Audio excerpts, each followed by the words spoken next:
How can we cope in the face of trauma and family transitions? We'll be discussing this today on Real Family Talk. Join us.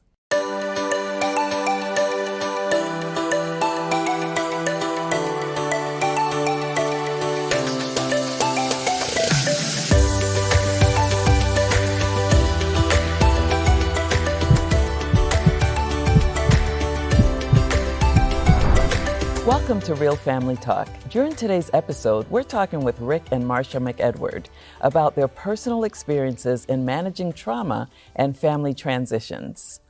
Rick serves as the president for the Middle East and North Africa Union Mission of the Seventh-day Adventist Church, while Marcia serves as the health director.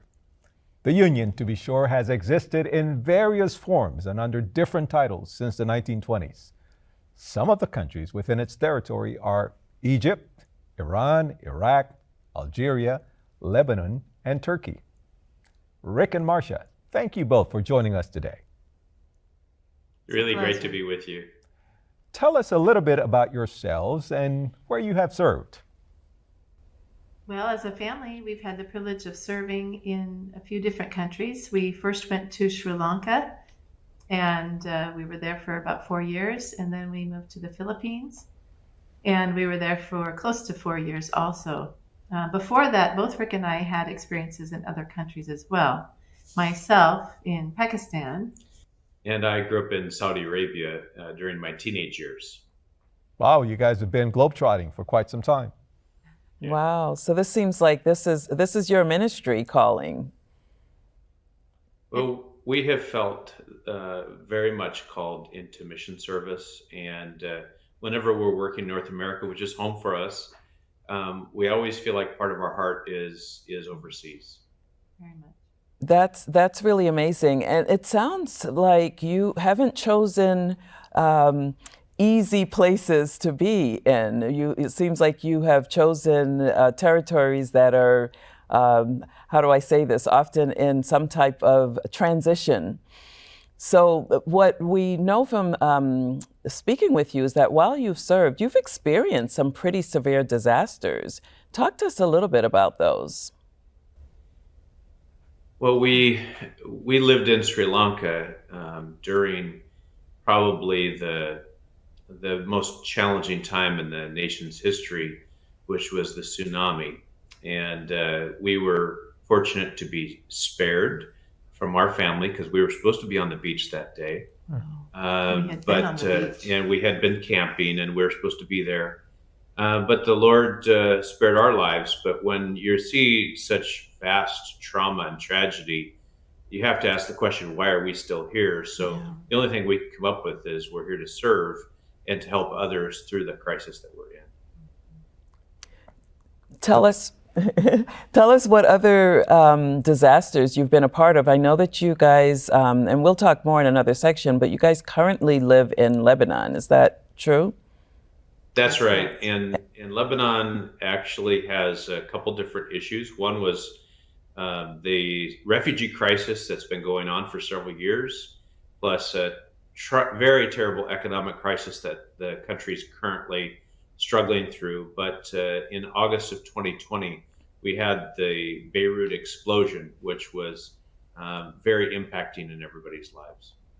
And of course, when you talk about the refugee crisis that you've been dealing with for quite a number of years, you're talking about refugees from Syria coming into Lebanon. Absolutely. As well as Iraq. And all that has happened because of what happened in 9/11 and Al-Qaeda and all that stuff and all the strife with Syria. You know, most of the refugees around the world are there because of either economic circumstances, dictatorships, or war, or a combination of all of them. And the situation in Lebanon has been that they, through the borders, kind of open to welcome their brothers and sisters across the border in Syria. So we have more than 1 million refugees in Lebanon from Syria. Right. I know that when we were in Lebanon, not this past time, but the time before you guys got out there, the ADRA or the Adventist Church had some type of facility to school some of the Syrian school children. Are you still involved in this type of refugee involvement as a church? Yes, Address still has a beautiful school servicing children in the area in Beirut. We also have other outreach from another worker who came in as a social worker and identified the needs in the area and was able to start a school as well. And there's quite a need for even more schools, but these two schools are making a huge impact. So my question to you is, so what's been happening? I mean, you said 1 million refugees from Syria to Lebanon. What does that do to the demographics of that country, and how is the country coping? It's challenging partly because of any type of demographic shifts. It shifts the politics, it shifts the occupations. So many of the in Lebanon, the wage earners were replaced by Syrians who had very real skills, and so eventually it changed the laws of the country to limit how many jobs refugees could do. And of course, the refugees before the economic crisis were in such desperate circumstances that they would leave their homes, travel often by foot or bus across the border, and then they would look for a place, often sharing a small, dark basement room with 3 or 4 other families. And sometimes they didn't have adequate ventilation or bathroom facilities or kitchen. And it was just a really desperate circumstance. And so a lot of times those refugees come and totally give up everything that was behind them. And of course, many of these refugees, many times, are professionals in their own right. But they're coming now to a new country, and that profession is not going to work there because somebody already has that job. And perhaps they don't even have the papers to get into those jobs. You're exactly right. It turns a life completely upside down. And they're in a completely different situation in society, which causes brand new challenges for families. Yeah. Yeah. So you know Go ahead, what? We're going to take a short break, but we definitely want to spend a little bit more time on this because even as we are in the midst of a new refugee situation with Ukraine, I think we really want people to get a sense of how challenging it is for people to leave their homes. So after a short break, we'll be back with Rick and Marcia, and we'll talk a little bit more about the refugee crisis and other trauma that families go through around the world. Stay with us.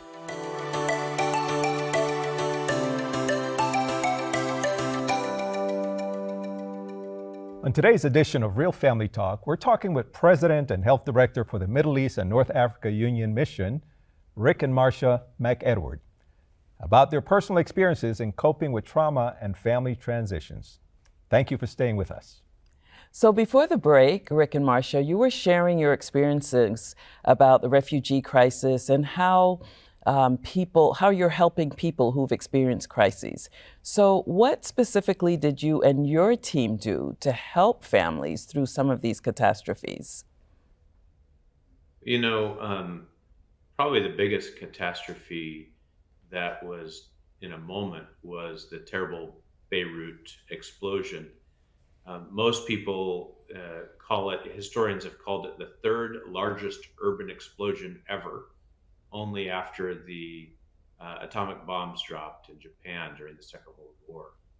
And this explosion was so dramatic that it rocked us, and we're about 4 miles, 6 kilometers from the center where it was.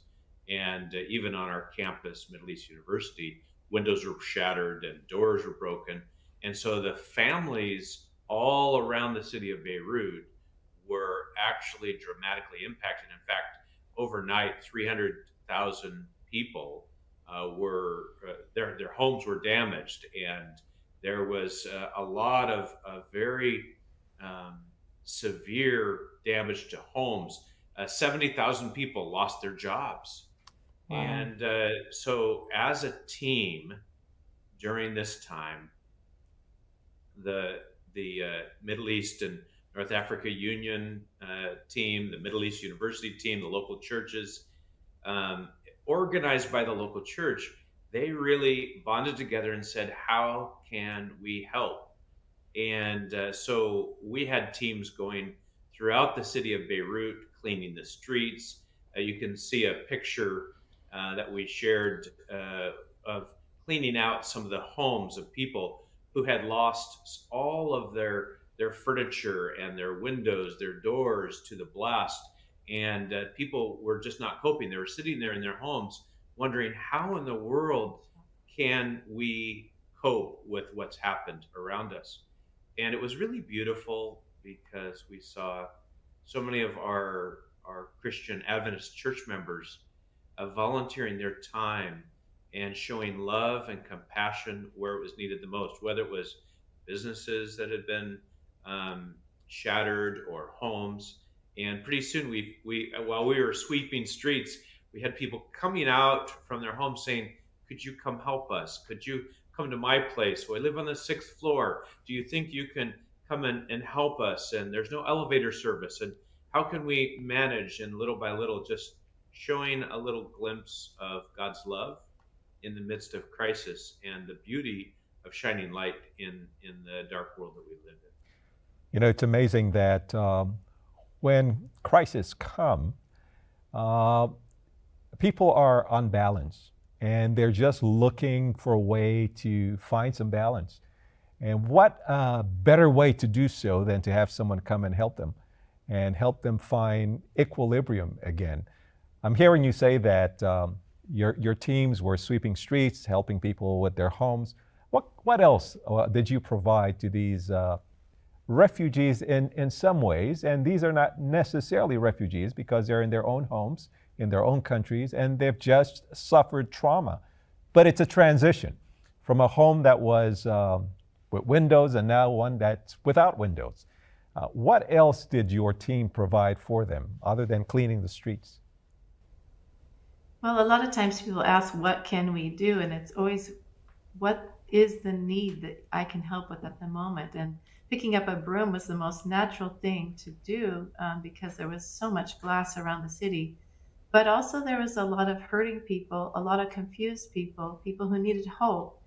And so we had a group that actually spent time just listening to people, praying with them, offering to be there with them, asking them their needs, finding out what more could be done. Quite a few funds came in so that help could be given, tangible help for the needs that they had. So just being there for them in that emergent moment gave peace and hope to these families who had nothing to cling to at that moment. It was interesting because for probably 60 days in a row, after some part of our teams were working in people's homes to repair and rebuild, they were cooking meals in one of the nearby NGO kitchens, nonprofit kitchens, to help distribute. They were packing boxes of food and taking it out to the community. And like Marcia said, the listening and the caring was very much a part of that. Yeah, that's amazing. It sounds like the ministry of presence, you know, to just be there for people. And I think sometimes we underestimate how important that is to just be there to listen to people. Because what we know when people are going through trauma, they need to talk. They need to share their experience. They need someone to listen, to empathize. So that's very powerful and important for, again, people who are listening to this show to know that oftentimes we want to do something, as you said, Marcia, and we figure, okay, you know, I can't do X, Y, Z, but you could just be there for someone. You could smile, you could hold someone's hand, you can just listen to their pain. So that sounds amazing. Real quickly, how did you guys galvanize these teams? Because, I mean, obviously you had to pull people in. How did you go about doing that? Well, fortunately, the two local church pastors that are closest to the action there. They were just really open and looking for opportunities, and they served as the coordinators for the teams. So we supported that. We supported with communication or helping to raise some funds to bring in to help do repair. We started a little support committee to try to help steer things a little bit. But ultimately, it was the local churches that were so involved in recruiting volunteers and getting people back. Actually, it was very beautiful to see how everyone came together and the church really worked as a team. So I know that there are different faith traditions in that region. Was it possible to pray with anyone? Really short, talk to them about faith, and were they trying to find out who you were? Well, it's true in any faith. We always need to ask, can we pray with you? Would you like prayer? But it's amazing how open all faiths seem to be towards prayer. And so this is an opportunity that often we may think is not available, but if you just ask, you may find that you would be able to touch their hearts in this way. Oh, that was beautiful, very powerful. We have to take a short break now, but when we return, we'll keep talking with Rick and Marcia about families in transition. Real Family Talk will be right back.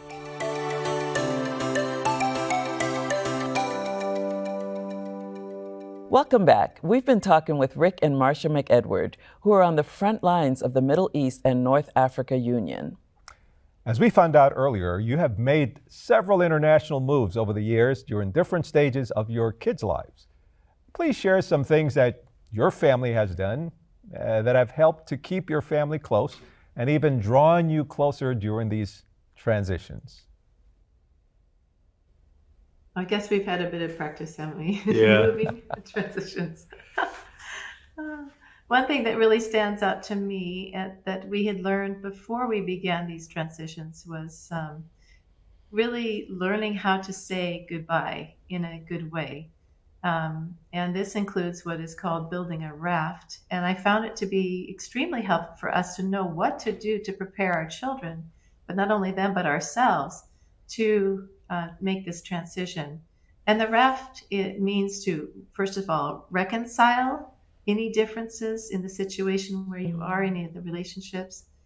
Then A is affirm relationships, affirm your friendships because you want to keep them. And tell stories about the positive things that you've had in that area or that place. Yes, and then F is to say farewell, and this is not only to people but also to places that have meaning for the family. And so making the visits, stopping by different people and areas that are important, taking those pictures, taking time to remember to take some keepsakes. And then finally, beginning that transition, looking for things to look forward to in the new place that you're going. And then you have no regrets. You have been able to make a positive closure. That really seemed to help us. Actually, the raft idea is one that we didn't create. It's Institute of World Mission is where we learned it. Right. But we share it all over the place with families who are making a move because we have found it so useful for us. And one thing I'd like to add is as your children get older, is that we have included them in decision making. Mm-hmm. And so whenever we're wrestling in prayer, we pray together, we talk about it openly. But we really did that once the kids hit their teenage years. And when they were 12, 13 years old, we began to really expose it. And I remember one of the moves that we were processing, it was our daughter who spoke up at the family dinner table and said, "Dad, Mom, if you don't take this, you're denying God's calling for your life." And so by including them, they were part of the decision making, and the raft helped to float us down the river better. But we do have a kind of a funny family tradition that we also do, and we started it once out of the blue. Is when we were making a move, we went out to IHOP, which is the International House of Pancakes. It's not a fancy restaurant. That's right. It's Right. nothing really special, but we went there to talk about a move that we're going to make. And ever since then, every time one of our family members is going to have something big, You go to IHOP. we all get in the car, we go to IHOP. And one time, when we were driving into the driveway of IHOP, my son said, "Uh-oh, Uh-oh. we see something big is happening." Oh, my. And it was funny because even a couple of weeks ago, when our son was going off to Ukraine to help there with the response, our daughter and son-in-law took our son to IHOP. So this is carrying on even more recently. That's beautiful. We have our own IHOP story, but that's for another time. But What I do Oh, like, dear. what I do like about what you said about including your children in these family moves and decision making, is that it has done something for their own lives, for their own spiritual lives, and to not only bind them to you, but to bind them to God's will and God's calling, not only on your lives, but also on their lives. So basically, you're leaving a spiritual legacy. You're passing on the baton, the spiritual baton, as it were, and that missionary zeal and missionary spirit, which is a beautiful thing. So the transition is not only taking place in the places where you've been, and whether it's refugees or families going through transitions, but your own family. And there are ways, and you've explained it already with your RAFT acronym, it's beautiful. that it's a way of building instead of diminishing life chances and life experiences, so that you know you're always anchored in the will of God. Yeah. So listen, before we go, you guys are going through another transition right now, a very exciting one. Just tell us quickly about that. Go ahead. Our oldest, our daughter, Julia, just had a baby. So it's our first grandchild. Yay, Congratulations. congratulations. And it's an amazing experience to see them as new parents, to be here during this transition time, and to be a support however we can to make it an easier process. But in the meantime, we get to hold our grandson. And I have to say, there's nothing more electric than having in your arms your grandchild and looking down, and his eyes are looking up at yours, and you say, wow, what has God done? What beauty God has given. Rick and Marcia, we appreciate you joining us today. We wish you all the best as your family continues to serve the Lord and make those transitions meaningful for yourselves and for people that you're working with.